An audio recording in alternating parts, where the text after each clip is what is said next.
Somewhere right now, a doctor closes a folder, takes a breath, and turns to face a family that just went quiet. That word just landed: dementia. Maybe it's a father who suddenly can't find his way home from a street he's driven 1,000 times. Maybe it's a mother who asks the same question 3 times in 10 minutes and doesn't notice she's already asked it. And here's the part nobody says out loud in that room. It is happening to more families than ever before in human history, not because something mysterious is spreading through the population, not because of some hidden toxin in your food or your food water that nobody's telling you about. There's no single villain here. There are 3 real, well-documented reasons, and by the end of this video, you'll understand all 3 of them clearly. And, more importantly, which ones you actually have power over. If you've noticed more people around you dealing with memory loss lately, a parent, a neighbor, someone from church, someone you used to see every week who suddenly doesn't remember your name, you are not imagining it. The numbers back you up, and they are bigger than most people realize. Right now, more than 57 million people worldwide are living with dementia. In the United States alone, a major projection released this year suggests the number of new cases diagnosed every single year is on track to double by 2060, climbing toward 1 million new diagnoses annually. For Black Americans specifically, that number isn't just doubling, it's projected to triple. So let's ask the real question hiding behind the scary headline: why now? Why is this getting worse in an age of better medicine, better hospitals, better everything we were told was protecting us? Stay with me, because the answer isn't one thing, it's 3. And the third one is the one your doctor may not have sat you down and explained, but it's also the one that might change how you feel about everything you just heard. Before the 3 reasons, one thing you need to understand first, because it changes how you'll hear everything that follows. Dementia isn't one disease. It's an umbrella term for conditions that cause a decline in memory, thinking, and daily functioning severe enough to interfere with independent life. Alzheimer's is the most common condition under that umbrella, but far from the only one. Vascular dementia, caused by reduced blood flow to the brain, is the second most common cause worldwide, and on its own could affect more than 40 million people by 2050. There's also Lewy body dementia, frontotemporal dementia, and mixed cases where more than one type overlaps. That matters because the 3 reasons you're about to hear aren't explaining one narrow disease quietly spreading. They're explaining a rise across an entire category of brain conditions, different mechanisms, all converging on the same outcome. Here's reason 1. We are simply living longer than any generation before us. That sounds almost too simple to explain something this frightening, but it is, by a wide margin, the single biggest driver behind rising dementia numbers. Someone born in the 1950s could expect, on average, to live to around 69 years old. Someone born in the 2010s can expect to live roughly a decade longer than that. That's an extra 10 years of life for hundreds of millions of people that simply didn't exist a few generations ago. And here's the part that matters most, the part that turns a hopeful statistic into a complicated one. Dementia risk is tied to age more tightly than almost any other major health condition. Around 4% of Americans at age 75 are living with some form of dementia. By age 85, that number jumps to nearly 20%, 1 in 5 people. And the risk keeps climbing with, every year, that follows all the way past 90. Sit with what that actually means, because most people get the logic backwards. It is not that our brains are failing more often at any given age than they used to. In a lot of long-term data, the risk of developing dementia at a specific age, say, exactly 78, has held relatively steady across recent decades. What changed dramatically is how many of us are now living long enough to reach the ages where that risk is highest. It's, in a strange way, a math problem sitting on top of a medical one, and honestly, this is also one of the clearest signs that modern medicine got something enormously right.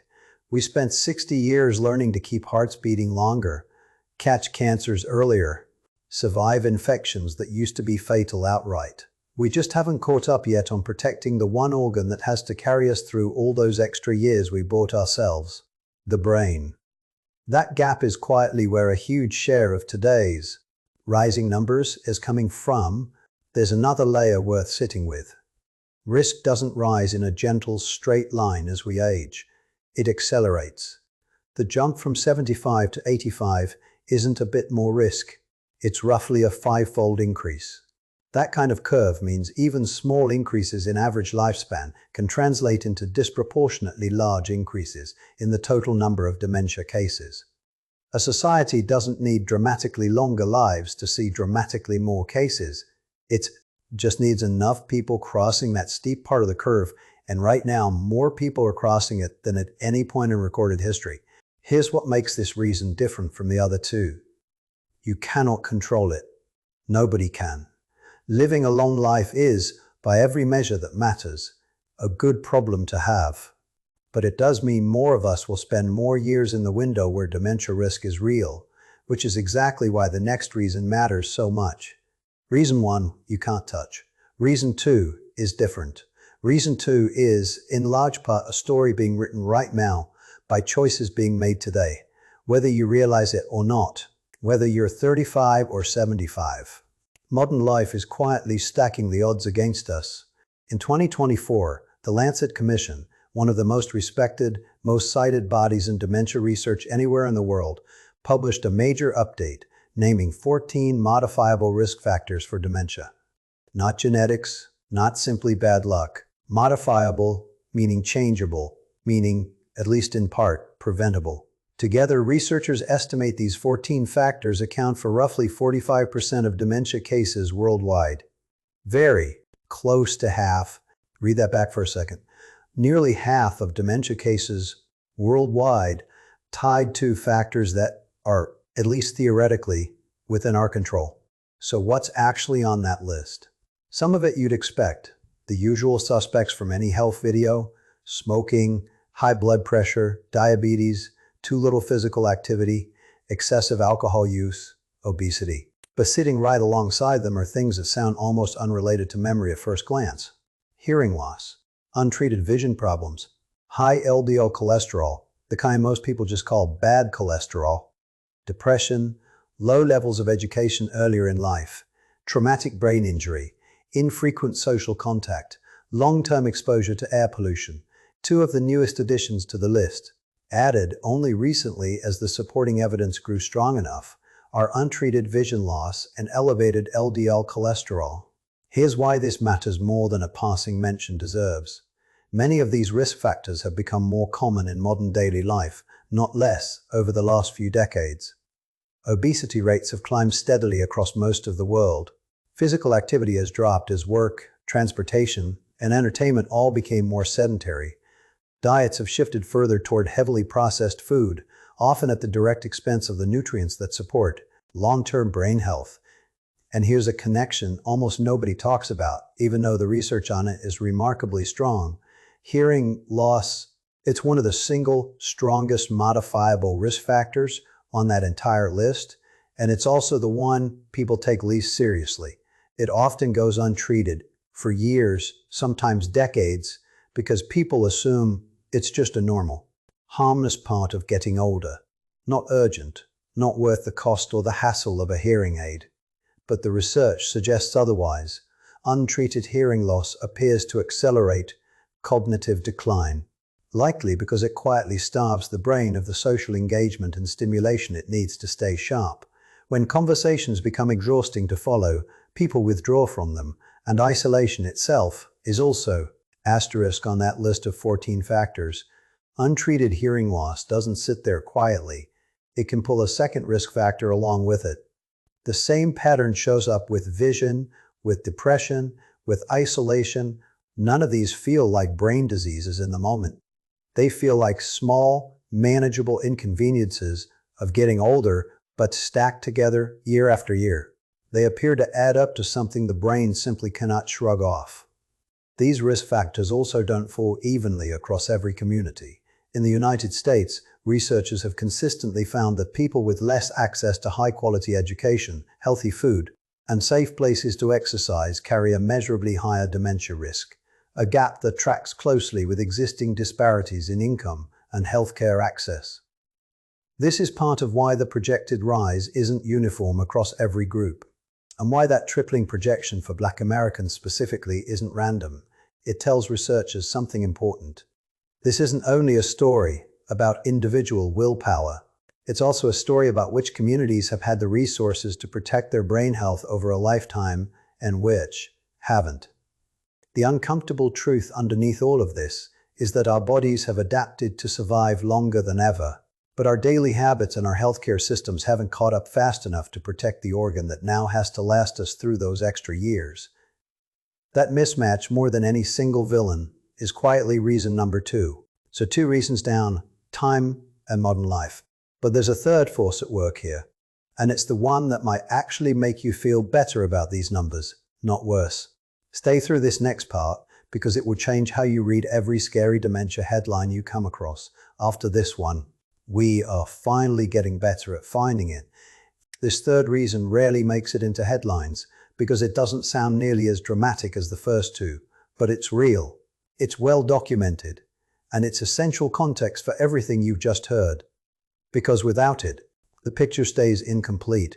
We are getting measurably better at diagnosing dementia than we were even 1 generation ago. Physicians now screen for cognitive decline far more routinely during regular checkups than they did decades ago, when memory concerns were rarely raised at all unless something had already gone seriously, visibly wrong. Families today recognize early warning signs, repeated questions, misplaced words, getting lost on a familiar drive home, in a way that simply wasn't common knowledge a generation back, when memory loss was often quietly written off as just getting old and never brought to a doctor at all. That means a meaningful portion of the rise we see in the statistics isn't entirely new cases appearing out of nowhere.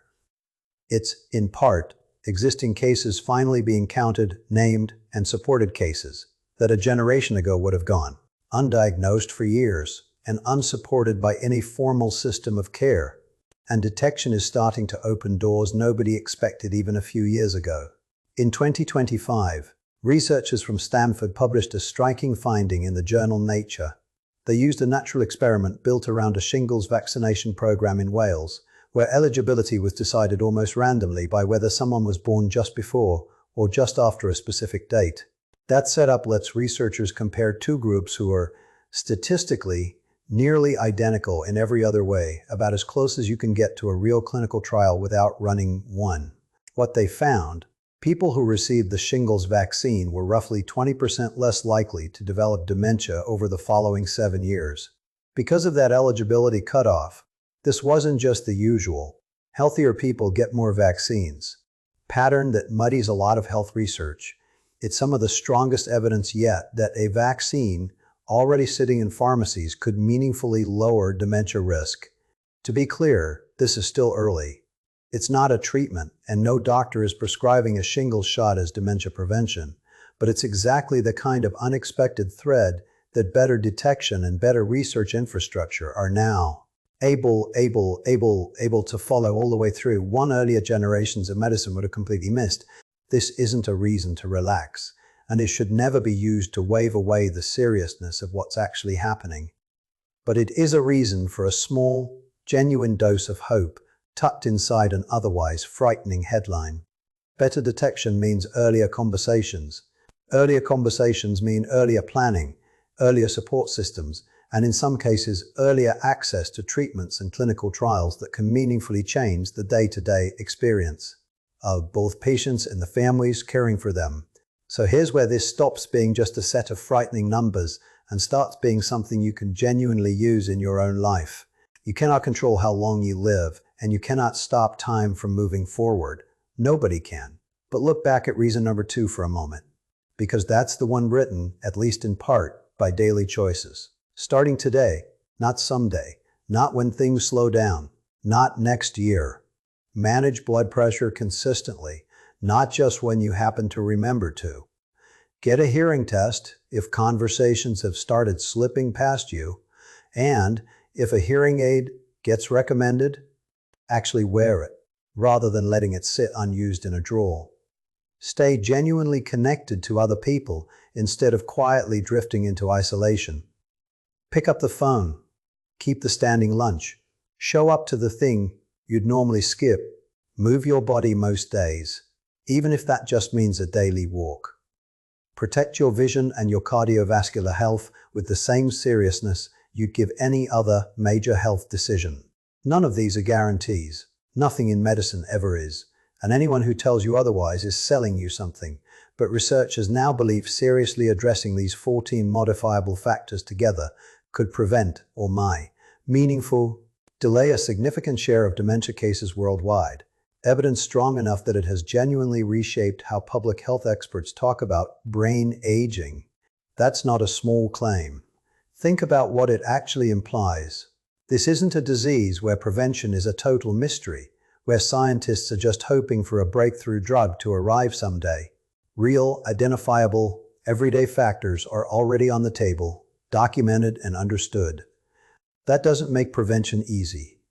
Changing decades-old habits rarely is, but it means the path forward isn't hidden.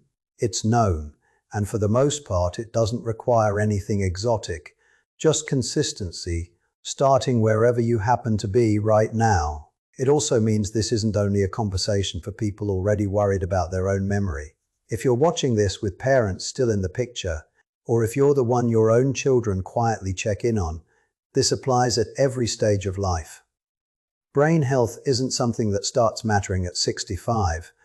The research increasingly points to midlife, the 40s and 50s, and early 60s as the window where these risk factors do their quietest, most consequential damage, long before any symptom would show up on a test. Waiting until symptoms appear to start caring is, according to the evidence, waiting too long.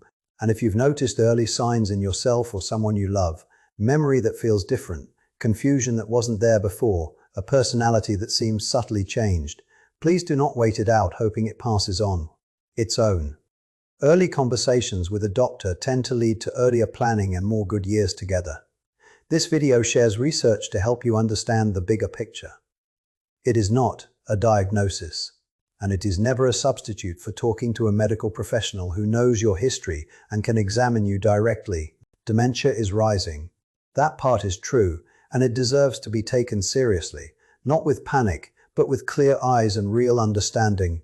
Longer lives than any generation before us, modern habits that haven't caught up yet, protection that is finally catching what used to slip through unnoticed. 3 separate forces, quietly weaving into one connected story, and inside that story, more power sitting in your hands than the headlines ever let on. It's worth remembering that behind every one of those 57 million cases worldwide is a family learning to navigate something they never trained for. New routines built out of necessity. New patients, stretched further than they knew they had. New grief for a person who is still there, still sitting across the table, but somehow also slipping away a little at a time. That's the human weight underneath the statistics, and it's exactly why understanding the why matters so much. Not to eliminate the fear entirely, but to replace the part that comes from confusion and helplessness with something steadier, knowledge. And a short list of things actually worth doing, starting today. If this helped you understand what's actually happening, and more importantly, what's actually still in your control, you know what to do. Subscribe, so the next video like this one finds you too. And if there's someone in your life this could help, whether they're worried about a parent or quietly worried about themselves, consider sending it their way. Sometimes the most useful thing you can hand someone isn't advice.